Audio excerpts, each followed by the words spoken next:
Welcome back to Ion Foxborough. I'm Chris Mason here with Mark Daniels. Free agency is on the horizon, so we've got an activity for you today. Mark, you want to tell the people a little bit about what we're going to be diving into? So what me and Chris decided to do was put on our GM caps, and essentially we take what cap space the Patriots have, and we use it all up. We just say, you know what, 90-man roster be damned. We're gonna spend this money like we're in charge, and we just need to spend it all next week in free agency. Let's go nuts. Essentially, we're playing fantasy football slash acting like we have the Patriots on Madden in franchise mode. But the goal of our exercise was to build or essentially spend what cap space the Patriots have. Now, there are a couple parameters we used with this. We used this thing on Spot Rack, which is called an NFL team roster and salary cap manager.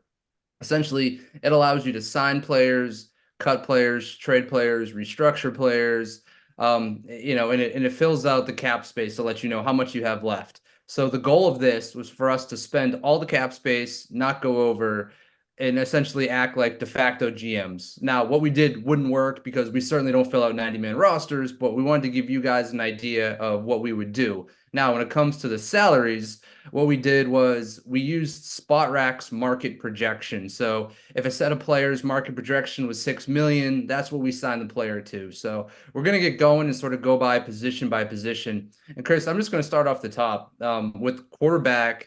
I think for me, I wanted to find a veteran quarterback. I kind of had an idea. I thought what you would do and what most people want the Patriots to do. So I just said, you know what, screw it. I'm going to be different.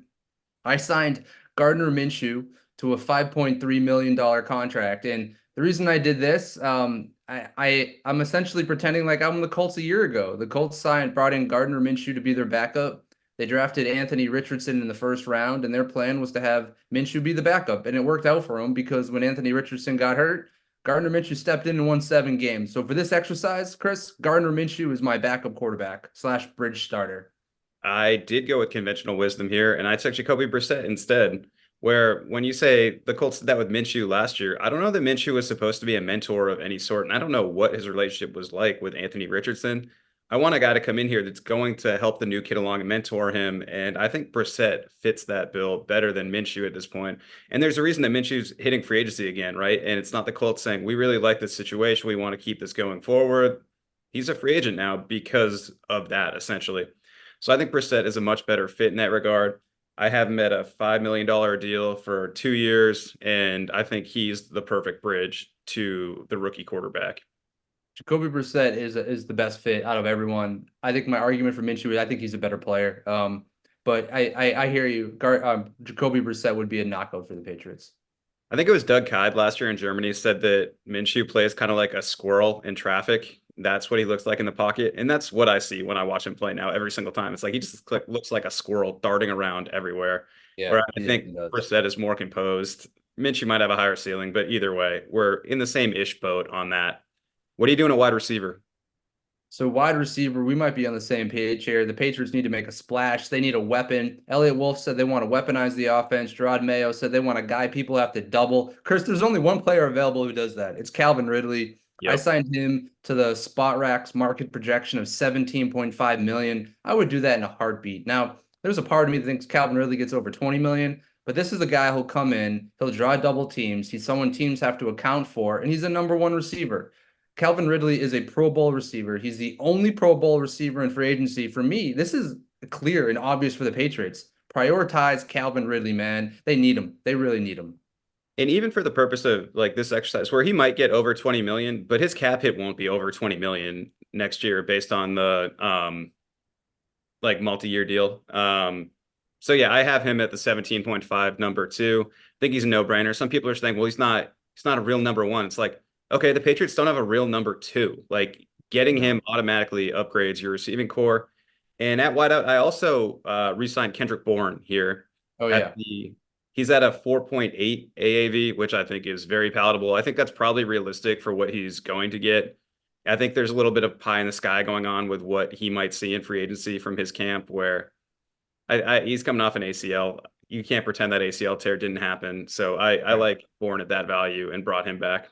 Yeah, I actually skipped over, but I did the same thing as you. I brought back Kendrick Bourne and signed Calvin Ridley. And for me, the Patriots went into next season with Ridley as their one, Bourne as their two, and Demario. Douglas as their three. That's great. And after I did that, Chris, I actually just outright cut Devontae Parker. You eat essentially $6 million. I gained only 133,000 in cap space, but I said, you know what? I'm just going to trade him. I don't think anyone's going to. I'm sorry, I don't think anyone's going to trade for him. So I just cut Parker. I said, you know what? Bye, Devontae. Thank you for the years. I appreciate it. But we got Calvin and Kendrick now, not on Mark Daniels' Patriots team. I appreciate doing that. I would probably just wait longer to cut him where like you can make that decision at camp. There could be an injury, there could be a number of things where I don't think it makes a ton of sense to cut him now, but I'm not opposed to cutting him in general, philosophically. Moving on, tight end. What you got? Yeah, this was the position that kind of bothered me a little bit. Now, It's tough. I signed Hunter Henry to the 7.5 market value Spotrac has. I think he's making more than that. I mean, Yep. Dalton Schultz just signed for a $12 million a year deal with Houston. From what I understand from the combine, Hunter Henry really doesn't want to take a pay cut, but he made $15 million a year last year. He's not going to get that. I mean, if you could get him at 7.5 million, I think that's a no-brainer. Right. So I bring him in. In this exercise, I did not add another tight end, which honestly bothers me. It still does. I went a different way in offense we can get to in a bit, but for my plan right now in free agency would be to re-sign Hunter Henry. He's a captain. He's a good tight end. He's the best one available, man. You know what I mean? You've got to bring in some veteran tight ends. Right. So I ultimately went with Noah Fant from Seattle. And his value here was 6.2 million, where he hasn't really lived up to his potential at this point, as a first rounder, but he's still only 26 years old. He can block. I like rolling the dice there. So he's my like big free agency move there because I agree with you. I actually don't think you're going to get Hunter for that number. And I know that we're like trying to play this one by their book, but their book's a little too ridiculous on that one. And then I'm also bringing Farrell Brown back for like $1 million as a blocking tight end. And then I address the other tight end spot in the draft, and try and Yeah. figure it out from there. But it's a really, really tough tight end class, super thin. And like Dalton Schultz coming off the market really just like the talent level's not really there.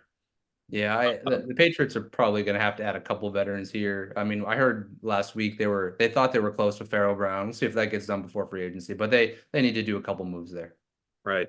Moving on to running back. I'll go first with running backs because I know it's your favorite position. I'm signing Austin Eckler at 7 million AAV, which Nice.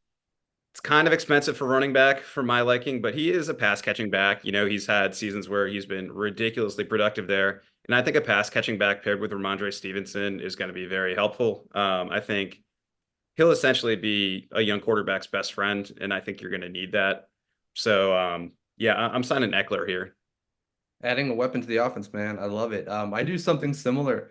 But I go with Kareem Hunt. And the reason I do is because of his history with the Cleveland Browns. I mean, he worked under Alex Van Pelt and he was on the same roster when Robert Cooler, their O-line coach. He has connections with the O-line coach, the quarterback coach, and the OC on the Patriots. So I think similar with Kareem Hunt, he's not as efficient as a runner anymore. He ran for 400 yards last year because he scored 9 touchdowns, 9 rushing touchdowns, which is still a lot. He's what, 28 years old. This guy has his career reception number is 285. I think you bring in Kareem Hunt, you can play him on third down, he can back up Ramondre Stevenson, and I have him here for a $4.5 million contract. It'd be a short-term thing, 1 or 2 years, but I wouldn't mind a Ramondre Stevenson, Kareem Hunt duo. And I like this connection with Alex Van Pelt and what the Patriots are going to do. Their run scheme is going to change. Their run blocking scheme is going to change. It's going to be more zone blocking this year. So, hey, might as well bring in a running back who knows how to do that or has operated in that system.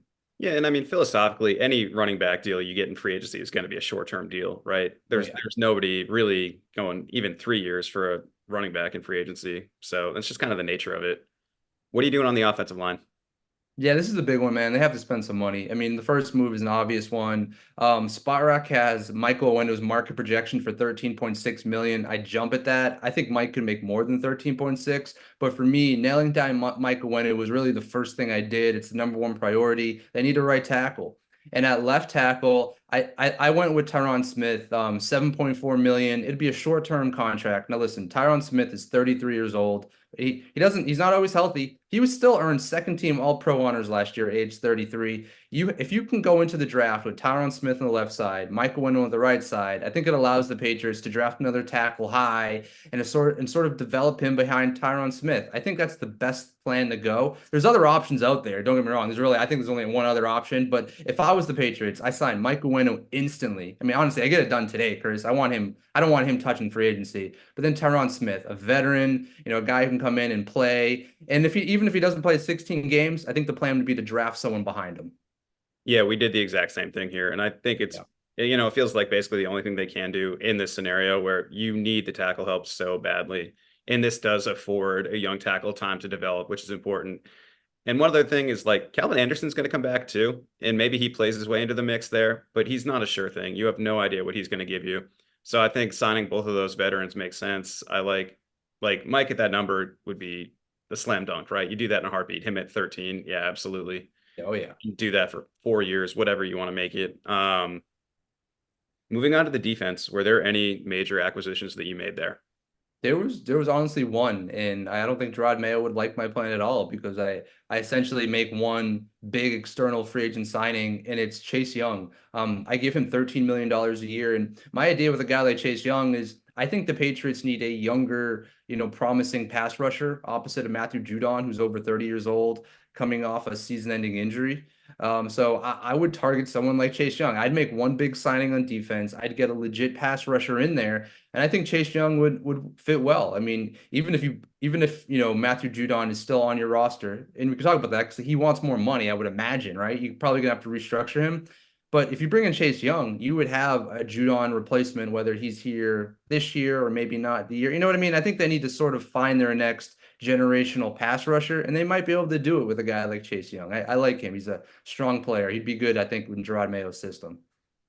So I added one big name on defense, but that's via trade, and that's L'Jarius Sneed, cornerback from Kansas City. I'm sending a third rounder for him, which I know it's tough because it's the top of the third round, but I just love Sneed's tape. He's still young. He's physical. He has a championship pedigree.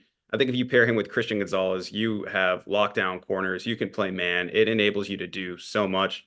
So I'm trading for him and then extending him at it's probably going to be like 20 million a year for the foreseeable future, but I think he's worth it. If you just watch some of his tape from that game against the Dolphins, even early in the playoffs, he's so physical with those wide receivers, and they have such a hard time just getting off his jams. That's someone that you want on your defense, and I think it helps to bring someone in with championship pedigree.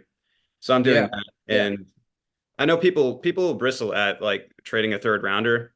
Here I'm also trading Mac Jones for a fourth rounder, which might be pie in the sky. Maybe that's a conditional fourth, maybe it's a fifth.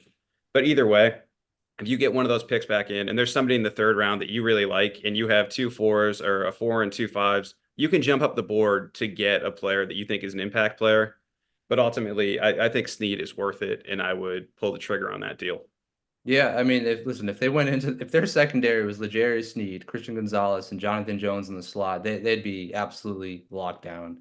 It's like some people might hesitate over giving one of the top picks in the third round for a cornerback, but I think the argument is what's their best case scenario drafting at the top of the third round? I mean, yeah, sure, maybe you can swing for a receiver and hope he's Tank Dell, but there are risks there, right? It's really you're gambling with every draft pick.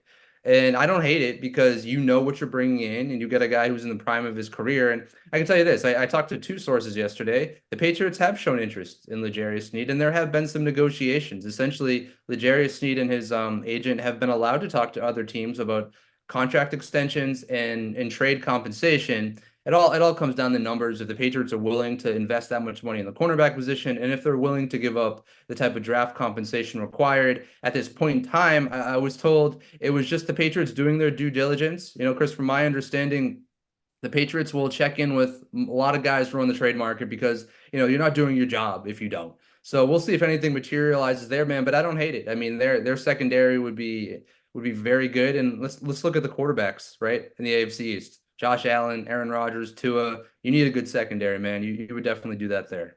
Right. And I think the cornerback position is really valuable. And the league is kind of showing you that right now with a lot of these releases this week, where it's almost all safeties. There's a ton of high profile safeties that are hitting free agency. You're not seeing that at Yeah. all at the cornerback market. So I think if you can get a sure thing this way, do it. Send the pick. Yeah. Yeah, absolutely. It'll be interesting. Like the Patriots should, add another playmaker to their defense. I know we've been so focused on offense and they need to hammer their offense. But the truth is there's better players available in free agency on the defensive side of the ball, Chris. The Patriots have a ton of cap space. They should. Whether it's a good pass rusher, a stud cornerback like the Jerry Sneed, I think it would definitely help the group to have another playmaker in there, especially when you factor in Matthew Judon and you start to hit that 30, 31, 32 range and you're coming off an injury. I just think they need more talent. And if you're going to lose Josh Uche, like Meyer going to be like, you know what? Check out the pass rusher market. It's expensive, but the Patriots do have cash to burn, as some people have said in the past. Yeah, and we certainly tried to burn all their cash in this activity. So, but I mean, I think either way, if you're looking at the rosters that we just put together, you're probably feeling a lot better than you would as they're currently constituted. Yeah, I mean, hey, we get a number one receiver, we get some tackles, some running back depth. I think we have our head on our shoulders. And then we go into the draft. I'd say we probably would draft a quarterback at number three, and Mhm. off we go, man. Seven wins next season, Chris. That's what I'm looking for. And then Boom, we're in retire. business. Yeah, Back to respectability, right? that's what Seven it's and all 10, about. respectable 7 and 10 building. But all right, that's our pod. Thanks for listening, guys, and we'll catch you further on down the trail.